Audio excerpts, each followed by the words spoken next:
of Turner.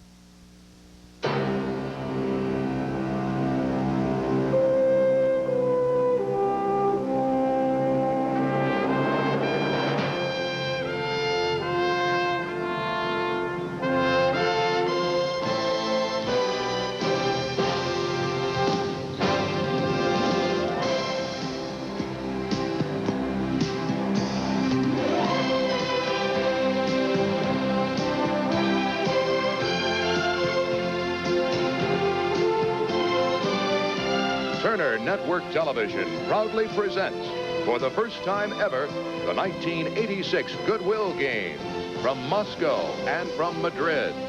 Brought to you by Pepsi. When it comes to taste and refreshment, time after time, it's Pepsi, the choice of a new generation. And by Budweiser, Beechwood aged for that clean, crisp taste. This Bud's for you.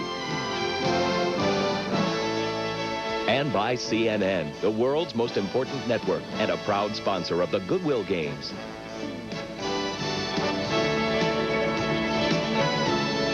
And now, here is the host of the 1986 Goodwill Games. From Moscow, Bob Neal.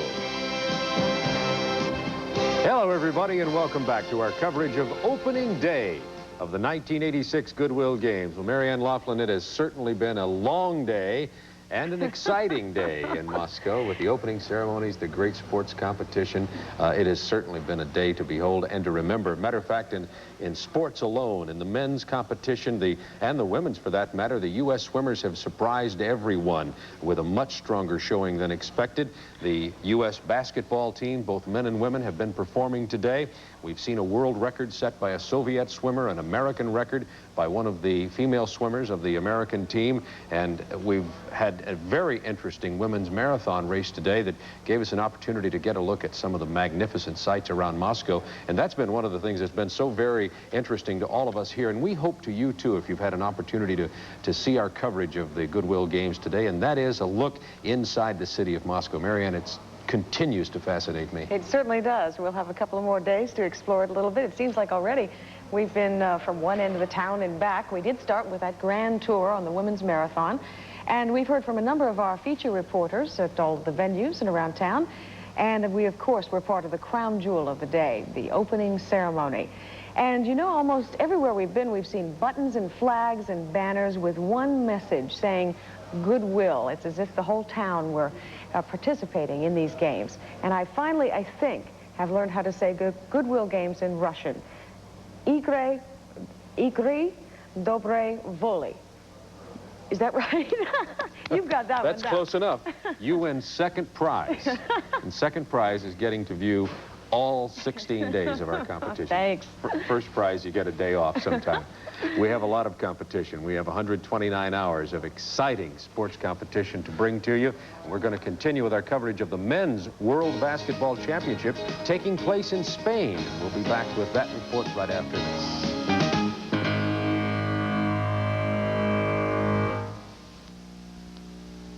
Basketball championships are happening in the next 2 weeks in 7 cities in Spain, and we're incorporating our coverage of those contests into our coverage of the Goodwill Games. Earlier today, we hope you got a chance to get a glimpse of the U.S. men's team in action for the first time against Ivory Coast. It was an easy victory for the U.S. men's team, 99-63. The men are one of the contenders from the United States for the gold medal in the World Championship, but there are several other very good teams, including Spain, and Spain is next to be seen in action. They'll be playing France. One thing we've noted is they're the only team of the 24 there that no matter where they play of the 7 cities, it'll be a home game for them. And now let's pick up the action on Spain versus France. One of the best games of the opening round at the World Basketball Championships was this first-round encounter between Spain in the dark uniforms and France in the white uniforms. Richard Decory, one of the top French players, had just fouled out. And at the free throw line for Spain is Juan de la Cruz, a veteran of 121 international games. France dominated the first half. They led by 5 at halftime, 50-45, and it looked like the French team might upset the host Spanish team. The French team tries to come back, but Chito Sabilio, number 6, grabs a big rebound. Spain leads by 4 late in the game. Spanish team first half, while the France team played extremely well. Number 12 is Iñaki Solozabal, the veteran playmaker for Spain. Number 4 is Jordi Villacampa, an outstanding long-range shooter. Frédéric Oufnagel, number 4, handling the ball for France. And with Dacoury having fouled out, France had to rely on Hervé Daubisson. He throws in a near impossible shot here. The great veteran who has played in over 200 international games. Once drafted by the New Jersey Nets a couple of years ago, and now 280 in favor of Spain with less than 2 minutes remaining in the game. And again, the French team has only 2. But a missed long-range jumper by Spain, the ball in a 2-point lead. Driving layup is missed by Joaquin Costa. Epifanio, known simply in Spain as Soccer, you say Pele, and everyone knows who you mean. Epi was the 8th leading scorer, trying to hold off a determined French team bent on an upset. Leaper, 6-6. And Spain did an excellent job on the boards in the second clock. And you saw the coach on the sideline, the veteran Antonio Diaz-Miguel, signaling for a touch, hitting a 3-pointer and the possibility of a foul. The leading scorers in the world with 19 points, Eric Bernio with going to the basket, and the ball is stripped away from him by Hervé Daubisson, who had an incredible. Was the size of the Spanish team. They battled the outcome of this game, as well as Spain's 85% of their free throws for the game. The team finished second in the 1984 Olympic Games in Los Angeles World Tournament. They had opportunities, dribbling the ball around, running precious time off the way with a victory. Epi with the long jump shot. And coach Antonio Diaz-Miguel signed a contract with the Portland Trail Blazers. He will join them in the Los Angeles Summer League this summer. And if he can make the Trail Blazers, fans, he has turned down a 4-year contract in Europe. But as I say, instead he'd like to win the gold medal in this World Championship as a parting gift to his teammates. And badly out rebounding a smaller French team. He's injured earlier in this game and is not on the floor at this time. Antonio Diaz-Miguel, one of the most innovative coaches in all of internet, makes trips to the United States to study coaching methods. And finally, World Championships in Spain. Joined in the studio by a friend of your Football Hall of Fame, and I think everybody who's familiar. Paul is going to be covering boxing while he's here. And I said then, you've been here. Oh, I wanted to say one other thing before I even start. 11, in some cases more than bright and shiny. And I never did get up at 7 in the morning. I just stayed up and late. That leads me to my next point, and that is compare just a bit the Moscow of '79 and the Moscow of '86. Well, Bob, I tell you, really, this is a great joy being back. We think about the food, the accommodations, how we live. It's very different people here that you meet. They're friendly. The first thing that they say to you is, we do not want war games. I think that the bottom line for the young people, the people who compete, and they make friends. They make friends with surrounding the games of '79, and I know those were Soviet national games, but these games, do you denote any kind of Lenin Stadium? I didn't get to see the. Last night was something special. The Olympics in Los Angeles would compare. I think that we could be proud of what happened there. I think we can be proud of what happened here. I saw. It was just a magnificent. I know the people at home, if they did see it, spectator last night. You are going to cover boxing for us here, and I want to talk to you about boxing. We do that. I want to show some more of the highlights from the opening ceremony that we talked to programs today, but we found them so special, and we want to keep sharing them with you, particularly on this. It's at Lenin Central Stadium in Moscow, near the Moscow River. This is early in the ceremonies. Russia is simply the largest of the federations, but there are 15 in the dance. And let's just sit back for a moment. The singers, the music, and that wonderful card section that you see in operation on the far side of the field. 11,000 young high school.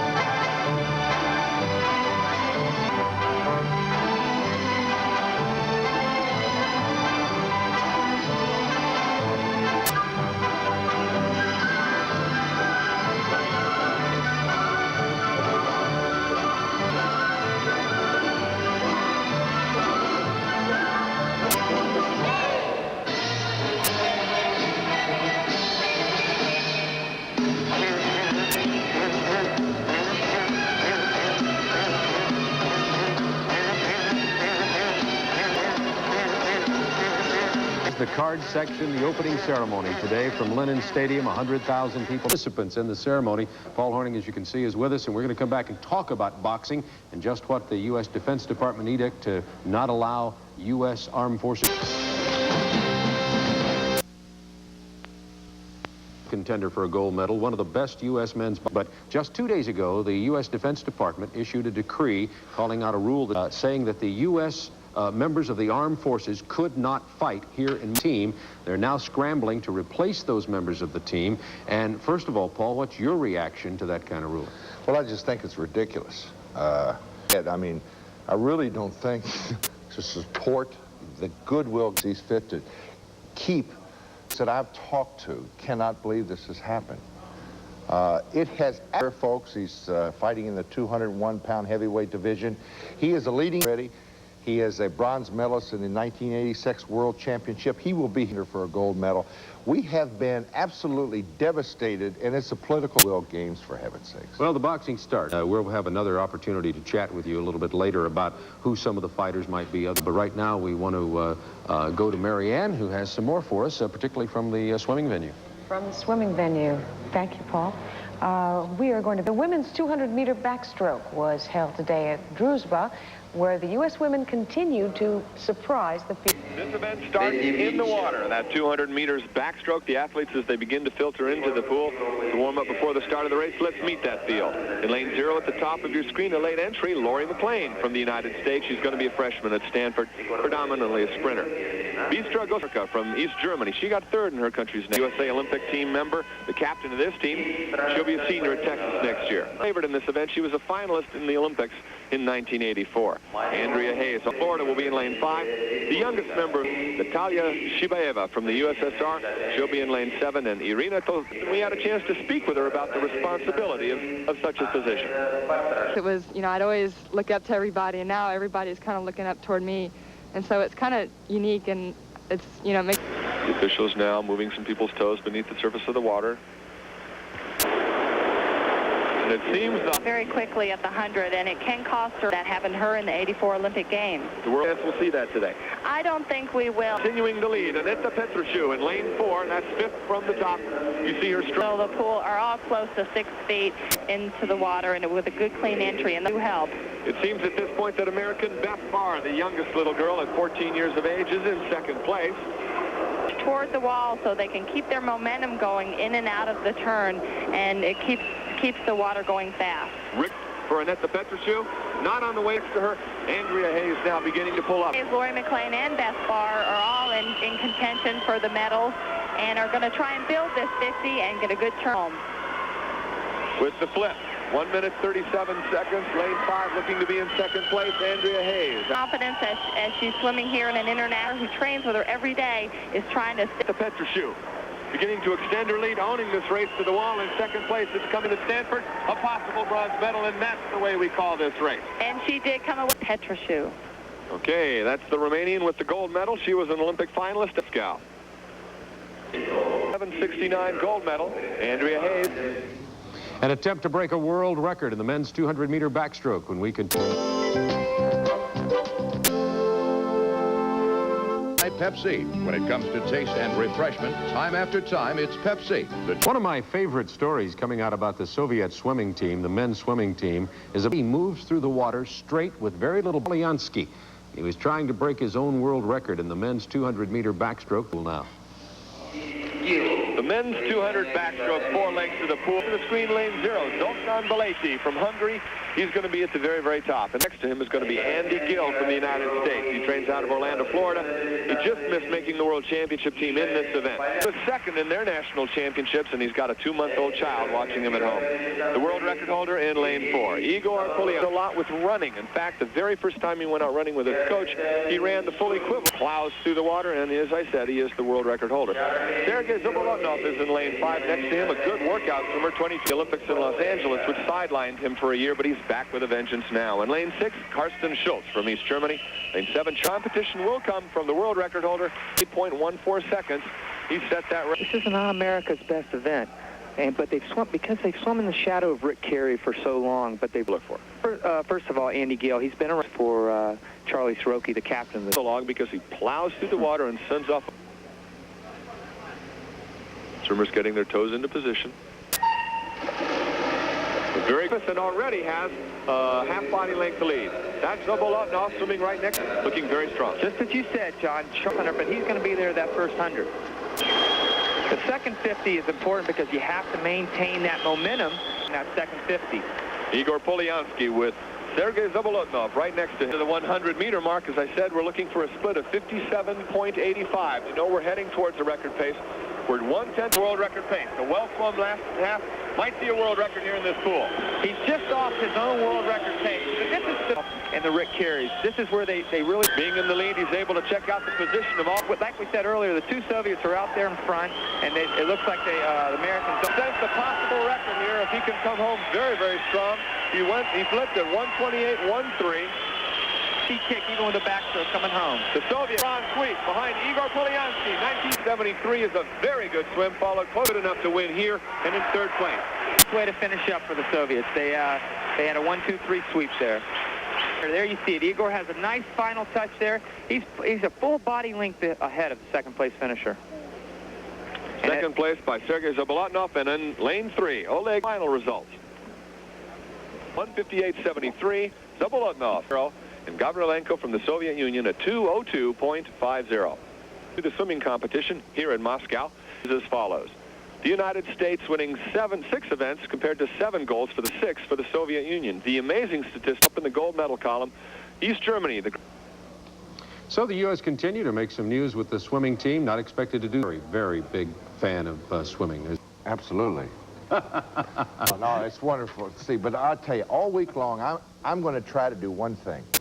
Igor Vysotsky, to the Russian people, Vysotsky is the greatest fighter.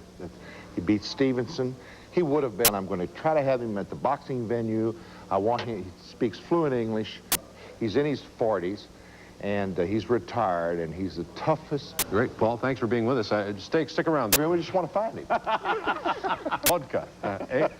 We'll be right back with a very interesting basketball game. Tomorrow's opponent of the USA team, so stay with us. We'll be right back.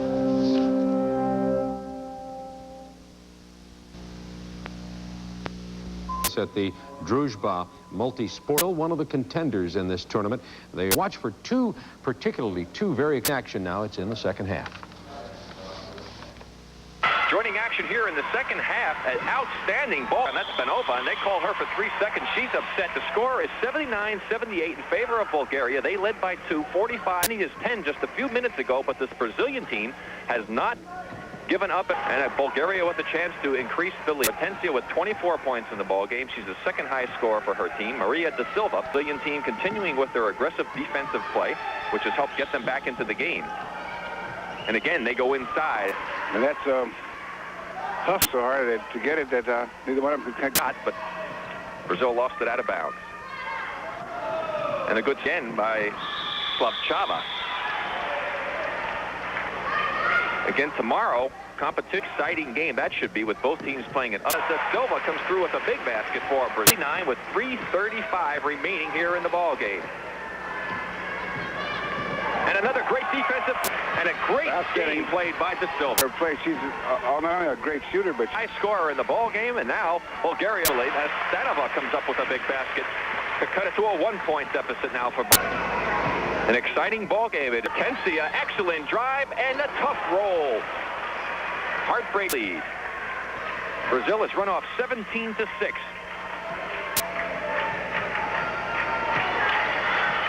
The baseline move be handled. A look at the pass by Da Silva to Hortensia. That's the best play I've seen since we've been over here, Rick. That was absolutely fast. Just a terrific play through the legs to Hortensia. The 2 best players for the Brazilian team give the Brazilian team a lead of remaining in this ball game. 26 points now for Hortensia. Another assist for Maria da Silva. When you see this Brazilian team going up against that very well, despite the fact that the Soviets, I would think that tomorrow's game between Brazil and the United States could very well be the most exciting game that we're going to see. As far as it's got to be, Rick, because you have some really creative individuals playing for those 2 teams. Very competitive game it has been. You remember that Hortensia has, with a shoulder that was separated just for days, she had it bang early in the first half, had to ice it down for a considerable length of time, so she perhaps would like. And she gives The Brazilian team a 4-point lead. We've got 2 minutes, 21 seconds remaining here in the ball game. Again, the full court pressure. Bulgaria, they run a good fast break. They move very well with the ball and very well with the opposing team. They might have called traveling. They call a foul outside. There's no... Good call for Brazil. The penalty, however, the 1-1 right now, so if they had that NBA continuation rule in effect, that basket would have counted. And the costly miss. The three-point try by the Bulgarians. Out of bounds. They played good defense only to have the Bulgarians. Things have kept them in the lead most of the game until... And depending where you put the exclamation point. The move inside, they're calling a foul. That was all types of basketball competition, free throw regulation, a very excitable group. Yes. No. Area. I thought she was a little too happy, like she was surprised. She lost it, Bill. Back comes Bulgaria. Almost had an opportunity for the steal, and another three-point to Brazil. They didn't need that three-point shot. There's plenty of time with over a minute left. They could have worked the ball, I think, perhaps a little bit better into Benova, but they didn't do it. We're inside. Last name, Markari. Defense on the part of the Bulgarian girl. That's Makafayeva. They do with the shot clock. The shot clock is showing no time right now, and that's why the officials are coming over to the scorers. The shot clock had gone down inside, like it had been lower than that when she had shot the ball. Well, scorer's table to count it down. Right from way out by who other than Maria da Silva. 36 points, and it's at a bounce off of Bulgaria, and the Brazilians with the ball, and 23 seconds. Well, a very jubilant team coming out. She was about 8 feet behind the three-point line. 27 for Hortensia, and I can't wait for tomorrow's game with the United States. That is a shootout. I can guarantee you that. It'd be great. An excellent performance. Bulgaria is a little surprised. National play is concerned. They haven't played a European team since back in 1983. European championships in 1985 in the final game. Team that was favored themselves on the short end of an 89-84 score with not enough time remaining. And the Brazilian team should come away with the stage for an excellent game tomorrow with the United States. And Cheryl Miller and Hortensia will go at it. De Silva with the shot. That one didn't go in. The final seconds tick away. Will be a 91-84 victory for the Brazilian team. What a game that'll be. First day of coverage of the 1986 Will. The athletes have begun. Ceremony has taken place. And Marianne Laughlin, after the first day of coverage, your thoughts? That we didn't think we're going to do as well as they did, so we've got some surprises. We do have some controversy, but I think the thing that we have encountered, I don't think there's ever been this many Americans in the city of Moscow ever. Morning after the first day, your thoughts? Well, I think over and above the great theater that we saw in the opening on the field in the card section, I think it was the forceful beginning by Goodwill Games. I think Ted Turner could be very proud. This has been a great day for Turner Network. It's something that I think not only he can be proud of, but I think the country, I think the Soviets are proud of it too. Thank you, Paul. Tremendous job done by the technical and support crew, the researchers, the editorialists, the camera coverage of the game. 10 hours are gone by, 119 hours remain, and we'll be with you for all of them. Please stay with us for 1986 Goodwill Games.